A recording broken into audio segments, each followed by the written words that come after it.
नमस्कार। RBR films Ramesh Sahu Bhawanipatna से मैं आपका होस्ट शिवा साहू विथ मैं प्रियदर्शनी साहू, आप मुझे प्यार से नेहा भी बुला सकते हैं। आप सभी देशवासियों को 15 अगस्त की हार्दिक हार्दिक शुभकामनाएं। शुभकामनाएं। आज तो आप जानते ही होंगे कि 15 अगस्त है। एक बहुत ही खास दिन है क्योंकि आज हमारा इंडिपेंडेंस डे है। कल 14 अगस्त था जो कि पाकिस्तान का इंडिपेंडेंस डे था, इसलिए हम उनको भी कॉन्ग्रेचुलेट करते हैं और हार्दिक शुभकामनाएं बोलते हैं।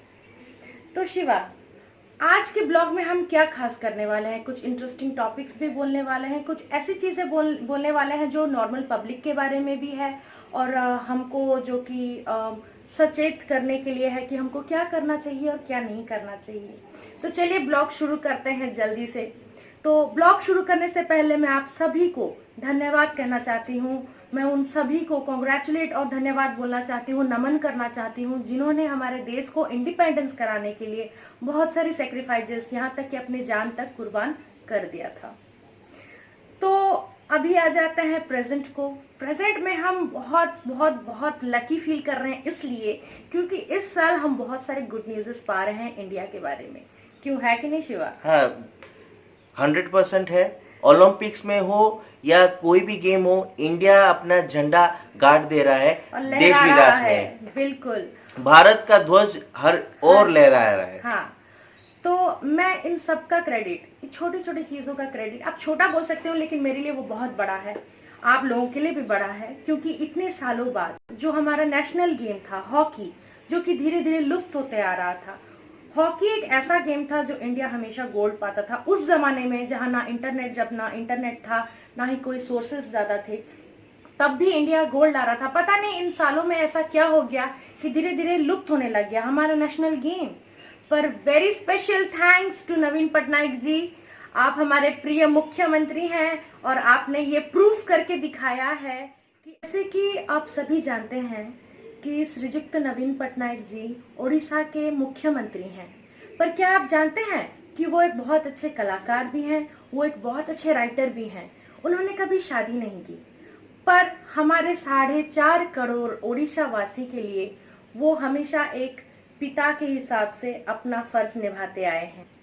आप बोल सकते हैं कि जैसे हॉकी में एक गोलकीपर होता है, ठीक वैसे ही वो एक बहुत अच्छे गोलकीपर के जैसे, चाहे वो नेचुरल कैलामिटीज हो या फिर कोई भी वायरस आए या फिर कोई भी प्रॉब्लम्स आए ओडिशा वासी के लिए, वो हमेशा एक बहुत अच्छे हॉकी प्लेयर के जैसे या फिर एक गोलकीपर के जैसे वो हर कोई दुख दर्द वाले गोल को रोक देते हैं। आप सभी जानते होंगे कि उड़ीसा में बहुत सारे प्रॉब्लम्स आ चुके हैं। फेनी फाइलिन जैसे प्रॉब्लम्स आ चुके हैं, कोरोना का प्रॉब्लम चल रहा है, किसानों का प्रॉब्लम चल रहा है, पर उन सबको एक अच्छे गोलकीपर की तरह उन सभी प्रॉब्लम्स के उन्होंने रोक लिया है। उड़ीसा को एक अच्छा राज्य घोषित किया है, इसीलिए उनको 5 बार नॉमिनेट किया गया है, पुरस्कृत किया गया है बेस्ट सीएम अवार्ड के लिए, और वो डिजर्व भी करते हैं। बहुत सारे ऑपोजिशंस ये भी एलिगेशन लगाते हैं हमारे प्रिय मुख्यमंत्री श्रीयुक्त नवीन पटनायक जी के ऊपर कि वो ओडिया बात करना उनको बिल्कुल भी नहीं आता। ये तो बात की बात है कि उनको आता है कि नहीं आता, पर एक चीज़ ये भी है कि वो इंसान का शकल देख के उनका दुख और दर्द समझ लेते हैं, उनकी दिल की बात समझ लेते हैं। बिल्कुल। ठीक वैसे ही हॉकी प्लेयर्स कभी नहीं आए थे हमारे सीएम के पास कि उनको फाइनेंशियल इशू हो रहा है या उनको इतना ज़्यादा मोटिवेशन नहीं मिल रहा है। श्रीयुक्त सीएम हमारे नवीन पटनायक जी, हमारे प्रिय मुख्यमंत्री हमारे, वो चुपचाप 5 साल तक हॉकी के सारे प्लेयर्स, वुमेन एंड मैन को स्पॉन्सर करते रहे, उनको मोटिवेशन देते रहे, और आज देखिए हम आज गोल्ड लेके आए हैं हॉकी में और हमारी लेडीज टीम भी सेमीफाइनल तक गई है। वो कोई छोटी बात नहीं है। तो इसीलिए हम बोलते हैं कि किसी भी इंसान को, अगर कोई इंसान को हम शकल से उसका दुख और दर्द समझ रहे हैं, तो इससे अच्छा हमको नेता, या फिर बोल सकते हैं हमारे पापा भी बोल सकते हैं क्योंकि वो हम सबके फादर फिगर ही हैं, तो ऐसा नेता सबको चाहिए जो सिर्फ शकल देख के इंसान की फितरत या फिर इंसान का दुख और दर्द समझ ले। और एक मज़ेदार चीज़ मैं आपको बता रही हूँ। अभी कुछ ही दिन पहले मैं फेसबुक में एक पोस्ट देख रही थी। तो आप तो जानते ही हैं कि मैं पॉलिटिशियन हूँ, ये भी है। तो उस पोस्ट में एक फोटो देखा मैंने जहां ऑपोजिशन एंड रूलिंग पार्टी के कुछ एमएलएज मिल के सुबह सुबह जो होता है ना चाय पीना, एक चाय के स्टॉल पे जाके, वैसा एक फोटो छोड़ा गया था। कुछ तो नहीं, ओपोजिशन और रूलिंग पार्टी के सभी एमएलए। हाँ, तो उन्होंने एक बहुत ही चाय पीने वाली मजेदार सी फोटो छोड़ी थी। तो मैंने जाके वो फोटो अपने पापा को, रमेश साहू जी को दिखाया। मैंने बोला पापा देखो तो रूलिंग पार्टी के और अपोजिशन सब मिलके एमएलए चाय पी रहे हैं एक स्टॉल में, ये बड़ा अजीब है। तो पापा ने हंस के बोला मुझे कि देख, एक चीज तुझे समझाता हूँ, ये जो फोटो है ना, इस पे तू मत जा, रियलिटी में ये सब एक दूसरे के दुश्मन ही है ना? इलेक्शन के वक्त तो दुश्मन ही सब होते हैं दुश्मन होते हैं, लेकिन इस जो फोटो में तुझे दिखाया जा रहा है ना कि वो नेता क्या दिखाना चाहते हैं। वो मैसेज ये देना चाहते हैं कि अनेकता में ही एकता एकता होती है। बिल्कुल शिवा, तो इसके बारे में कुछ एक्सप्लेन करना चाहोगे? जैसे आप हमारे देश के तिरंगा को देख सकते हैं, हमारे देश का ध्वज तीनों रंगों से भरा है, पर उसको हमेशा के लिए एक खूबसूरत ध्वज के हिसाब से क्यों मान्यता दी जाती है? हर एक नेशन में इंडिया के ध्वज को ही सबसे खूबसूरत क्यों माना जाता है? उसके रंगों के लिए वजह से नहीं, या उसके डिजाइन की वजह से नहीं। उस ध्वज में दिखाया जाता है अनेक कलर, अनेक रंग मिलकर एकता का प्रतीक दिखाते हैं। तो अनेकता में ही एकता दिखाता है हमारा देश का ध्वज। ठीक वही तरह हमारे देश में बहुत सारे पार्टीज हैं, बहुत सारे नेता हैं, अलग अलग दल के हैं, पर वो एक दूसरे के खिलाफ कॉन्टेस्ट भी करते हैं, कोई जीतते हैं, कोई हारते हैं।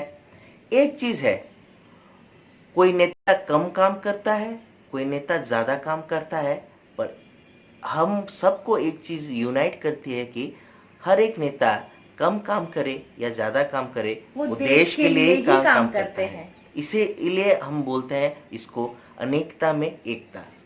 और इसीलिए हम उन सारे लोगों को, इनफैक्ट आप लोगों को भी सैल्यूट करना चाहते हैं कि देश के लिए आपने हमेशा कुछ ना कुछ तो किया ही है।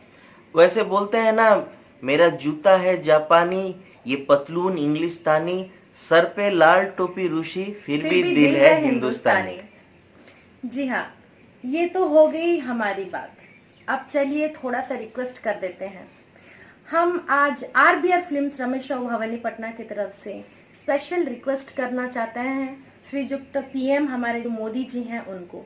आप सबको तो पता ही होगा कि मोदी जी ने बहुत अच्छा एक किया है काम, जो कि पद्मश्री अवार्ड दिया गया है उनको। कटक के चाय वाले को पद्मश्री अवार्ड दिया गया है। तो मोदी जी और श्रीयुक्त ये हमारे जो सीएम है नवीन पटनायक जी, छोटा सा रिक्वेस्ट है कि कलाहांडी के एक जगह है धर्मगढ़, धर्मगढ़ में एक आश्रम है यशोदा आश्रम, वहाँ के ओनर है श्री श्यामोजाल जी। पर आश्रम में क्या होता है कि अनाथ बच्चों को पनाह दी जाती है, पर श्यामोजाल जी एक लेबर होके उन्होंने एक आश्रम खोला, जिसको हेल्प किया था हमारे पांडियन जी ने। हमारे पांडियन जी ने उनको हेल्प किया था। उस टाइम वो धर्मगढ़ के सब कलेक्टर थे, अभी नवीन निवास में है, पर उस टाइम वो धर्मगढ़ के सब कलेक्टर थे। पांडियन जी ने बहुत हेल्प किया था। तो श्यामोजाल जी एक लेबर थे, लेबर श्रेणी के हैं वो, फिर भी उनका दिल बहुत बड़ा है। अनाथ बच्चे कहीं रोड पे, कहीं गटर के पास अगर दिख जाते हैं तो उन अनाथों को, उन मासूमों को घर ले आते हैं। फिर अगर कोई भी बच्चे अपने बुजुर्ग माँ बाप को बाहर दुनिया की धक्के खाने के लिए छोड़ देते हैं, बेसहारा छोड़ देते हैं, तो उनको लेकर आकर उनके खुद के माँ बाप की तरह उनकी सेवा करते हैं। वहाँ पे वो पागल लोगों को, आप कह सकते हैं मेंटली डिसेबल लोगों को भी ले जाकर सेवा करते हैं। गरीबों को, जो जिनकी कोई मदद करने वाला नहीं है, उनको भी ले जाकर वहाँ पे वो रखते हैं, उनकी मदद करते हैं। फंड्स की कमी नहीं होती है उन्हें, फिर भी उनकी जितनी भी कैपेसिटी होती है उस कैपेसिटी से ज़्यादा लोगों को ले जाकर रखते हैं, खाना खिलाते हैं, एक छत देते हैं।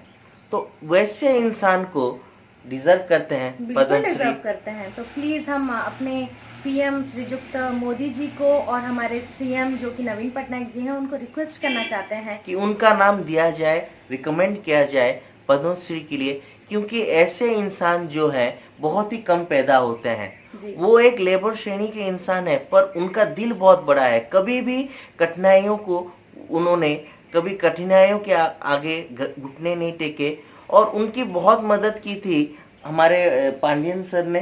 पर अभी हम चाहते हैं कि वैसे इंसान डिजर्व करते हैं अवार्ड के लिए, और वो सच में पद्मश्री अवार्ड के लिए हकदार हैं। क्योंकि वो साधारण ही सही, पर वो असाधारण काम कर रहे हैं। राइट। तो ये तो हो गया पद्मश्री के लिए छोटा सा रिक्वेस्ट। और एक दूसरा रिक्वेस्ट हम अपने प्रिय प्रिय प्रिय सीएम नवीन पटनायक जी को रिक्वेस्ट करना चाहते हैं। ये मैं कहूँगा, ठीक है। आप सभी जानते हैं कि बीजू बाबू एक ऐसे इंसान है जिन्होंने कभी भी वोट कि मैं पायलट हूँ बोल के नहीं मांगा। बहुत कम लोग जानते हैं कि बीजू बाबू के साथ जो बड़े बड़े रेस्क्यू मिशन हुए हैं, एक डकोटा प्लेन में पायलट के साथ को पायलट भी चाहिए। तो किसी ने ये नहीं पूछा कि बीजू बाबू तो डकोटा प्लेन के पायलट थे, तो को पायलट कौन थे जो इंडोनेशिया गए थे? वो को पायलट थी उनकी धर्मपत्नी ज्ञान पटनायक जी, जो कि इंडिया की सबसे पहली एविएशन पायलट थी, फीमेल में। तो वैसे महान हस्तियों के बारे में हमको दुख होता है कि बहुत लोग नहीं जानते हैं। तो कलाहांडी में आए थे बीजू बाबू। कलाहांडी के भवानीपटना में बीजू बाबू का खून गिरा है, पर फिर भी बीजू बाबू हो या नवीन बाबू हो, वो सभी लोग कलाहांडी हो क्या भवानीपटना हो, वो तो ओडिशा के 4.5 करोड़ लोगों के लिए काम करते हैं, पर उनका स्पेशल ध्यान हमेशा भवानीपटना कलाहांडी की तरफ रहता है। उनका स्पेशल प्यार थोड़ा इस रीजन की तरफ रहता है। वो पांडियन सर हो या बॉबी भाई हो या नवीन सर हो, उनका ध्यान हमेशा रहता है कलाहांडी भवानीपटना की तरफ, स्पेशल अटेंशन रहता है। जो इंसान बोलते थे कि कलाहांडी में पत्ते पहनते हैं लोग, दिल्ली में चर्चा चलती थी, बदनाम कर दिया था, उन्होंने आज ये करके दिखाया कि कलाहांडी एक एजुकेशन का हब बन चुका है। मेडिकल कॉलेज हो, ओयूटी हो, इंजीनियरिंग कॉलेज हो, एग्रीकल्चरल कॉलेज हो, यूनिवर्सिटी हो, कौन से कॉलेज का आप नाम पकड़िए वो कॉलेज यहाँ पे है। स्कूल स्कूल स्कूल है। धन्यवाद हम कहना चाहते हैं हमारे सीएम को, सर नवीन पटनायक जी को। तो एक चीज मैं कहना चाहता हूँ, भवानीपटना के लोगों के लिए इकोलॉजिकल पार्क बीजेडी सरकार की तरफ से हुआ था। यहाँ पे इकोलॉजिकल पार्क में उन्होंने बहुत सारे प्लांटेशन हुआ था, बहुत सुंदर पार्क हुआ था। फिर नवीन बाबूजी ने यहाँ पे इम्यूनिटी सेंटर खोला, जहाँ पे कोई भी इंसान अगर दूर से आए तो वहाँ पे रेस्ट कर सकता है। पर मैं एक बात कहना चाहता हूँ, इकोलॉजिकल पार्क इम्यूनिटी सेंटर तक तो ठीक है बात, पर इतनी सारी जगह है इकोलॉजिकल पार्क में, वहाँ पे हमारी जो भारत की सबसे पहली एविएशन महिला पायलट हैं ज्ञान पटनायक जी, जो कि है बीजू बाबू की धर्मपत्नी और नवीन जी की माताश्री। तो उनके नाम पर गरीब लोगों के लिए रहने के लिए घर, पीने के लिए साफ पानी अगर हो जाता तो बहुत अच्छा होता। उनके नाम से ज्ञान पटनायक कॉलोनी बोल के अगर एक हो जाता है गरीबों के लिए, तो ये हमारा एक छोटा सा रिक्वेस्ट है। छोटा मुंह बड़ी बात बोल दे रहे हैं, पर सर अगर ये चीज़ होता तो बहुत सारे गरीबों को छत मिल जाती, बहुत सारे गरीबों को रहने के लिए एक आसरा मिल जाता। बिल्कुल शिवा, आपने सही बात बोले। और मैं तो डेफिनेटली बोलती हूँ कि ये वीडियो डेफिनेटली जाएगा सीएम ऑफिस तक, जैसे कि तुम्हारा धर्मगढ़ का वीडियो भी गया था।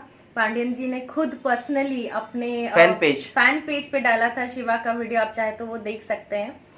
तो हम एक ही रिक्वेस्ट करना चाहेंगे नवीन पटनायक जी से, मोदी जी से, कि आज हमने जो छोटा सा दो रिक्वेस्ट रखा है, प्लीज़ प्लीज़ प्लीज़ काइंडली उसके ऊपर ध्यान दें, और प्लीज़ हम ओडिशा वासियों को बहुत सारा प्यार दें और आशीर्वाद दें। तो आज का ब्लॉग इतना ही रहेगा, हमें भी जाना है, फ्लाई हास्टिंग है आज हमारा।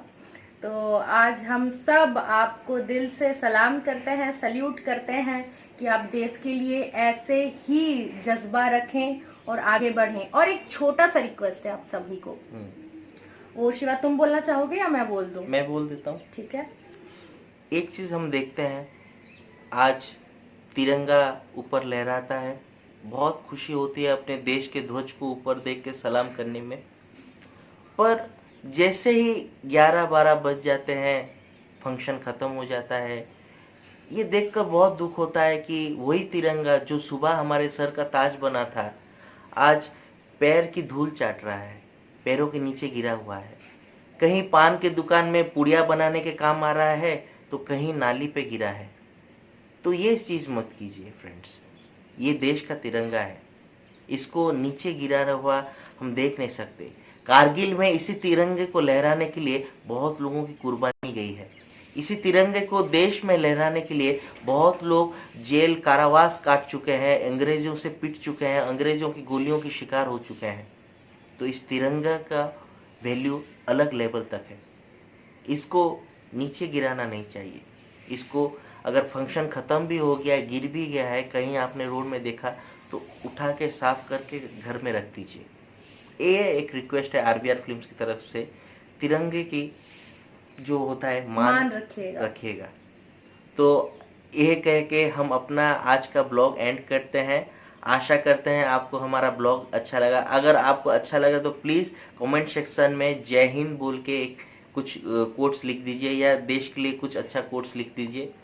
तो मैं आरबीआर फिल्म्स रमेश राव भवानीपटना से आपका होस्ट शिवा साहू विद मैं प्रियदर्शनी साहू साइन आउट करते हैं। के जय हिंद।